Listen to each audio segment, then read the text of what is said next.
La bocca si muove e l'aria prende voce. Cosa? What?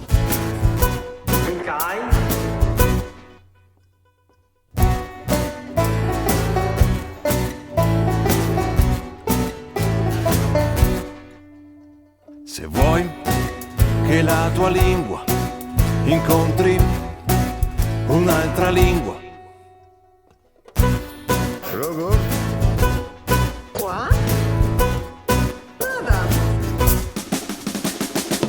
ma c'è un confine che vi separa, perciò l'idioma non è lo stesso. Qui c'è bisogno di qualcuno che lavora per un mondo più connesso, per capire e interpretare quelli che stanno al di là del mondo.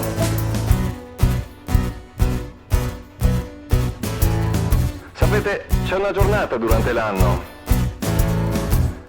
il 30 settembre, in cui si festeggia la traduzione e i traduttori. E vorrei che ognuno capisse che lo dobbiamo a loro. Se con un semplice click riusciamo a trasformare delle parole incomprensibili, strane, in qualcosa di familiare, magari passando Dal finlandese all'africano, dal portoghese al coreano, dal filippino al lituano, dall'ucraino al samoano.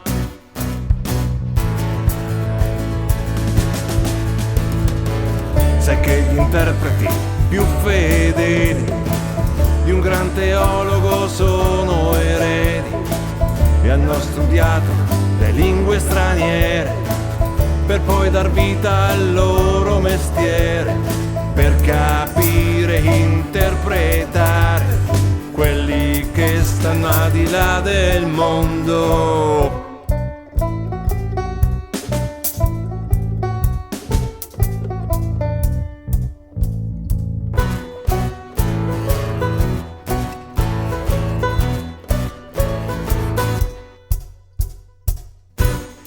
Do. Was? ¿Cómo?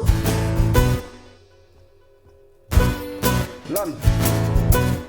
Okay.